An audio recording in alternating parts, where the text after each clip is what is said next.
6 as the 6 that have preceded it in terms of direction.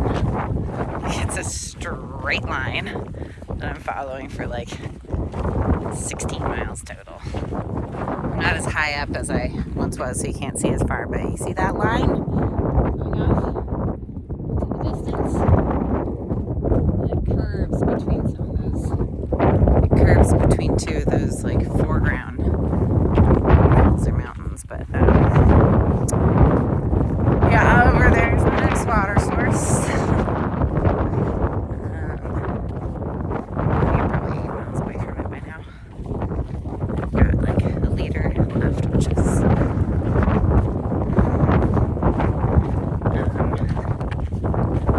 I'm carrying a lot less water here than I ever did on the PCT. It's surprising, actually. Like, I've gotten really good at like just timing my water breaks and how often I finish a liter to arrive at a destination that has water. This is a solid source I'm walking towards. So I'll arrive there with no water, maybe a little thirsty, but like nowhere near in danger of being dehydrated or anything. But yeah, no, I was just thinking about it. Like I carried on the PCT, I carried enough water to still arrive at the next destination with water.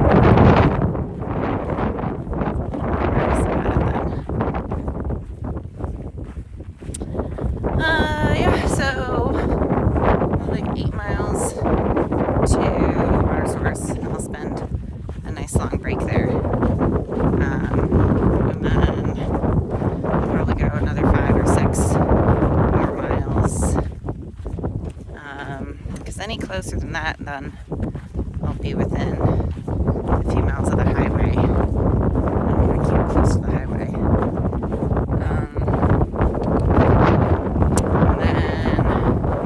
Tomorrow, I should have less than 10 miles to go to the highway.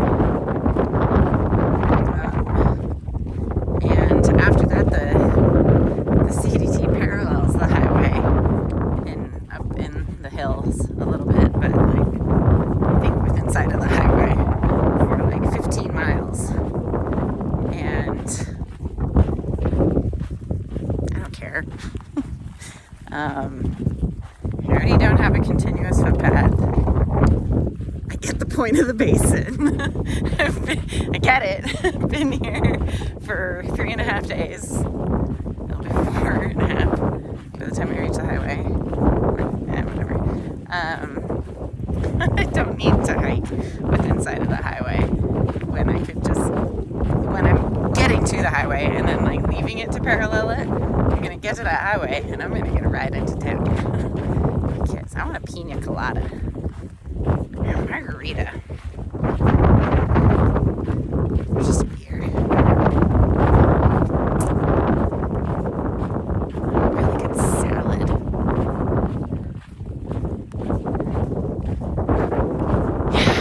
Yeah, so I'm gonna skip 15 miles or whatever.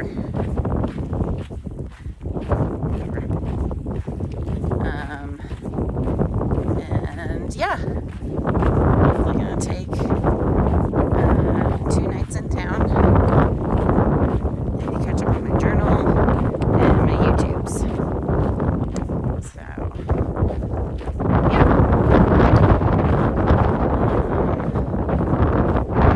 I don't think anything interesting will happen today. Again, look at the straight line that I'm following. But if something happens, I'll be back here.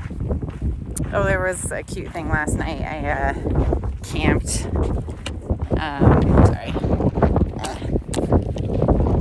No, it's hard to hold a phone out here. I camped at A&M Reservoir, which looks like it was created to create fish habitat and a place for sage grouse and other birds, I think, to like have a source of water. Yeah, I got there, and I guess some of the barbed wire fencing around here is supposed to be barb free on the bottom line to allow antelope to wriggle under. I guess they don't hop over it. But anyways, I didn't look at the fences around the reservoir, but it is fenced to keep cows and horses out. But I did see some antelope inside. I think it was mother and two adolescents or whatever, juvenile. The little babies had zoomies. It was kind of cute. Yeah, they're kind of creepy at a distance. I guess depending on what the background is. They're clearly silhouetted. You can see like their whole head looking at you, their whole body. Like if they're on the horizon, it's silhouetted with the sky. But if they're like against a darker background, it looks like just the way, the shape of their face and their horns just make like the letter Y.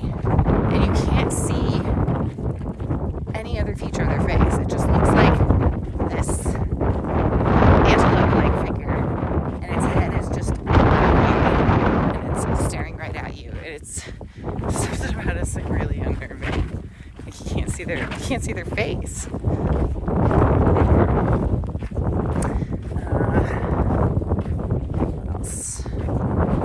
The sunsets and sunrises here are beautiful. That is perk about hiking early and liking here. There isn't a lot around to obstruct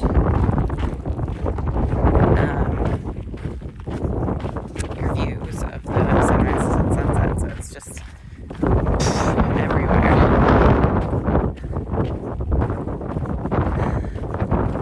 The wind gets annoying, but I think it would be a lot worse without the wind. It's like in the brief breaks where the wind falters or dies down, it's hot. So, grateful for the wind. And the nights are very calm. Like the wind stops around 8:30. And then starts again pretty much around sunrise.